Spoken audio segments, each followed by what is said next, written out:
Let me bring in on this broadcast Professor Brahmachalani, strategic affairs expert. We also have Ambassador Ashok Sajjanar, forward diplomat. Right now, the big question everyone's asking, and I'd like to begin with Professor Chalani first, is about how India should respond, Professor Chalani, to what's happening. Yes, we've seen a hard-hitting statement from India saying, national interests first. What US has done is unfair, unjustified. But beyond that, how really do you think India should take this?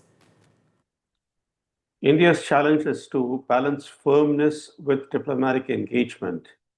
How it does that is going to be critical in dealing with Trump. It's very clear looking at his latest order targeting India over its Russian oil purchases. First, he has made India the first victim of his secondary sanctions by imposing an additional 25% tariff, thereby doubling the tariffs to 50%.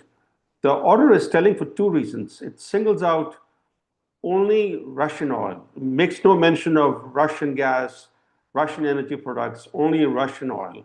This is done by design to ignore the EU's massive imports of Russian natural gas, including pipe gas and LNG. It also makes no mention of the biggest importer of Russian oil. The Russian oil's biggest buyer is China. Turkey, a NATO member, is also a big buyer of Russian gas and oil. In a sense, Trump is playing hardball with India. He's playing hardball because he wants to extract bigger trade concessions. And his executive order slapping punitive levies on India has less to do with Russian oil and more to do with coercion, with coercive brinkmanship. The fact that it makes no mention of China is one telltale sign. Also, the fact that he has given India a 3-week ultimatum, 21-day notice, cave into his trade demands or face additional 25% tariff hike. So it's clear that he is seeking to wring greater trade concessions from India, and India will have to stand firm and yet be willing to engage with Washington. So that's going to be a diplomatic challenge for India. Ambassador Sajjanar, how do you see this? Is this going to be, a tricky part to navigate for India, especially looking at what Professor Chalani has also said, that the indications here, looking at the executive order from Trump, is one, there's only a specific mention of Russian oil. You're seeing India being punished where China isn't, despite China being the top importer of Russian oil. All of them indicating that Trump is attempting very clearly to put the pressure on India. No, absolutely. Thank you very much, Akshita, for having me. You're very right. This is what Mr. Trump is trying to do. It is pressure tactics, and he thinks India is a soft target, so he can extract whatever India, is able to. But India has been negotiating with the United States, with President Trump, in good faith. You would recall that even before Prime Minister Modi had traveled to the United States in February of this year, we had, again in good faith, given a number of indications that we are willing to walk that extra mile to have a trade deal with the United States. And we have worked in that manner. You would recall that before the deadline of the 9th of July, we had a number of concessions. There were so many trade rounds, negotiations that were held, 5 of them in all. And it was, at that time expected that this would be, it is lying, the trade deal is lying on Trump's table and it is going to be signed anytime, it's going to be announced anytime. But of course, this seems to have whetted the appetite of President Trump, so he is pushing back. I think the general consensus that seems to be emerging as far as India is concerned, and that has India's leadership also in tune with that we need to stand firm. And the challenge is how do we negotiate in addition to what we have already possibly conceded in our negotiations. I think what Trump is asking for is 0% tariffs on all goods, etc. I think that is out of the question. What we can possibly do is, and this is something that we were doing in Trump 1.0 also, importing more of LNG, more of oil, gas, energy from the United States. And this time also we had said, we had promised that we are going to do it because it's not Okay. under any sort of pressure, because this is something that we need to do. We need it for our Yeah. own. In fact, India is importing 85-88% of its energy requirements. And also, I think what we have been talking in terms of defense purchases, definitely not the F-35, because that doesn't meet, as I understand, our security requirements. But Yeah. other defense equipment, after all, our bill is to the tune of $20-25 billion. So we can see what more is required. So I think we can identify the areas where we can import more. But as There's far still as there's still some middle ground from what you've said, Ambassador Sajna. There is still some middle ground that can be reached here, which India also can take few steps towards. The other aspect of this, and this is a question that constantly comes up in the face of Trump being as unpredictable as he is about whether India should be looking to other markets as well now. It's important to highlight the timing also of the fact that NSA Ajit Doval is in Russia as we speak. He's in Moscow. He's going to be meeting top Russian officials. And clearly the idea is to boost India-Russia trade ties. And that's messaging right there by India that, look, we're not going to cut off any of our trade ties with Russia. Having said that, also, we understand that right after this, you'll have External Affairs Minister Jaishankar also headed to Russia later this month. And that tells you how important an ally Russia is to India. The other aspect of this is the announcement that came in today that Prime Minister Modi is headed to China later this month, at the end of the month, in fact. Prime Minister Modi will be visiting China from August 31st and will be there essentially for 2 days, September 1st. Modi's first visit essentially to China in 7 years. So the first one after the Galwan clash of 2020. Now, Prime Minister Modi is going there, of course, to be a part of the SCO, the Shanghai Cooperation Summit, and there will be an effort here to restore stability as well. What do you think of this, Professor Chelani? Do you think, and there's been a lot of talk about whether Trump resorting to these kind of tariff tactics could actually ensure that the BRICS comes together like never before, that India looks to other markets to stabilize? Well, what Trump is doing, he's opening India's eyes. Operation Sindoor underscored that the US is not a reliable strategic partner of India.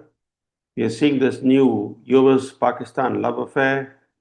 And now, with his scorched earth tariff policies, he's showing that the US is not even a reliable economic partner. But more broadly, the so-called rules-based international order has long been a myth. But Trump, with his disdain of rules and norms, is demolishing even the pretense of a rules-based international order. Trump is like a bull in a china shop. He has turned disruption into a virtual doctrine, including undermining America's long-standing strategic partnership with India. Successive US administrations since Bill Clinton invested a lot of political capital in building this partnership with India. Now it appears as if he's intent on sinking this very critical bilateral relationship. So dealing with him demands a composed, measured response on India's part. He's seeking to gain, he's using domination tactics, and to blunt his dominance tactics, India has to respond in a measured way. Firmness is needed. We need to go beyond statements. We need action. And I think it's important to remember that India has leverage. India may not have the same leverage as China, which used its monopoly on rare earth supplies to the world. It used that to great effect to bring the US to the negotiating table and to cut a deal. We may not have the same kind of overriding leverage, but we should not forget that India remains the world's fastest growing major economy, which gives it leverage. And as other economies stall and populations shrink in most of the world, India is a giant and still growing. So Yeah. the fact that American businesses are keen to get more access to Indian consumers gives India leverage. And therefore, firmness does not mean just issuing statements. Firmness means that you have to respond, you have to retaliate in a measured way. But it Yes. cannot be just at the rhetorical level.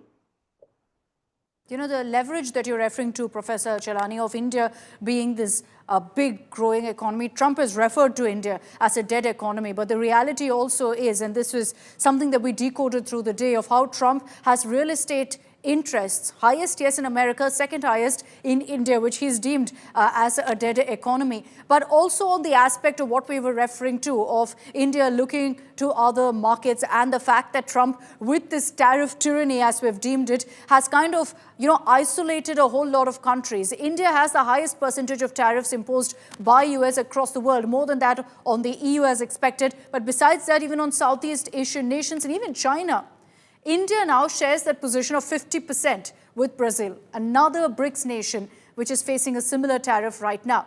And here's what the Brazilian president has said. He's made it very, very clear that they're not backing off. He said, in fact, I will not call Trump. Trump will have to call me. But interestingly, in the same breath, he said, I will dial Xi Jinping. I will dial Prime Minister Modi. I'll even dial Putin. Listen into that. Vou ligar para o Trump para conversar lá, não, porque ele não quer falar. Mas pode ficar certo, Marina. Eu vou ligar para o Trump para convidá-lo para vir para a COP, porque eu quero saber o que ele pensa da questão climática. Vou ter a gentileza de ligar. Vou ligar para ele, vou ligar para o Xi Jinping, vou ligar para o primeiro-ministro Modi, vou ligar. Só não vou ligar para o Putin, porque o Putin não está podendo viajar. Mas vou ligar para muitos presidentes. Eu quero ver.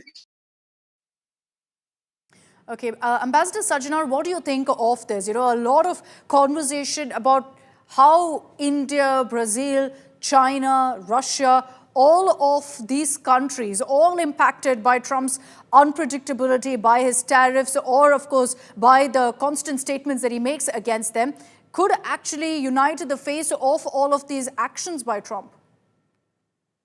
You know, as a as a written statement, it might appear to be very attractive. I don't think that there is great potential as far as that partnership is concerned. You know, it has to be bilateral partnerships between India and Brazil, India and Russia. And as far as India and China is concerned, we have to go into any relationship with our eyes wide open. You know, Trump, whatever he's doing as far as trade is concerned. He is not asking, a part of your territory. China is asking for 93,000 kilometers of your territory in Arunachal Pradesh. There is no way that we can go, as far as, go to bed with China. Not at all. So, this whole thing that, let's go, and if we are getting a raw deal from Trump, let's go and embrace China and all. There are very huge limits to that. China is trying to put, a string of pearls around you. It doesn't want India to grow. UN Security Council, Nuclear Suppliers Group membership. It doesn't want you to go. So I think there are strong limits. I think, in my view, Prime Minister Modi might have thought not twice, but 5 times before agreeing to go to Tianjin for the SCO summit on 31st August and 1st September. But what Mr. Trump has done is that he has pushed Mr. Modi to go for that meeting, and maybe it'll send out a message, because it is not that we are going to overtly enhance our partnership and friendship with China, but it sends out a message to Mr. Trump, to the United States. By that time, I think, this whole pressure tactic, when the steam comes, that also a little bit of the steam might have gone out of it, because, and India doesn't want to take a confrontational position as Mr. Lula has done. He has said, I will not call him and all. No, India is not in that business. India's relationship with the United States is very broad-based. It is very comprehensive. And Mr. Trump alone does not, Akshita, represent all of America. What we have been able to nurture over the last 25 years, just by these statements and, one tenure of a president, that will not sort of, take it to the, to the dustbin. The last point, and you made a very valid point yourself, Akshita, what is it that we are going to do as alternatives. And we have just signed a very good deal, a very ambitious deal, a very comprehensive deal, FTA, with the United Kingdom. And Correct. that, I think, has enthused our businessmen, our entrepreneurs. Also, it is going to happen as far as the EU is concerned. We are going to, soon conclude that. And I think now there'll be a double momentum as far as an increased momentum to reach that particular agreement and Yeah. also get into other agreements. Now, as far as BRICS is concerned, you said, BRICS are coming together. I think BRICS has potential, but BRICS also has limitations. And I think India, being the original member of that, we can take full advantage of that in terms of cementing our relations with the countries, with some of the Yeah. countries, but with the others. There are limits, and we need to recognize those limits. What Of Mr. Trump course. is doing, it will not force us to go with our eyes closed headlong into any sort of relationship in any adversary of Yeah. the United States. That is not the way we work. We need to protect and safeguard the positive elements of our relationship with the United States. And that's why, there's such a big spotlight on what India will do next, because here's an important ally for India. It works both ways, of course. And so what happens in the next 21 days could also perhaps decide what really the India-US relationship looks like as well going forward. Professor Chelane and Ambassador Sajjanar, thank you very much for your time. Thank you for joining us here on the News Track.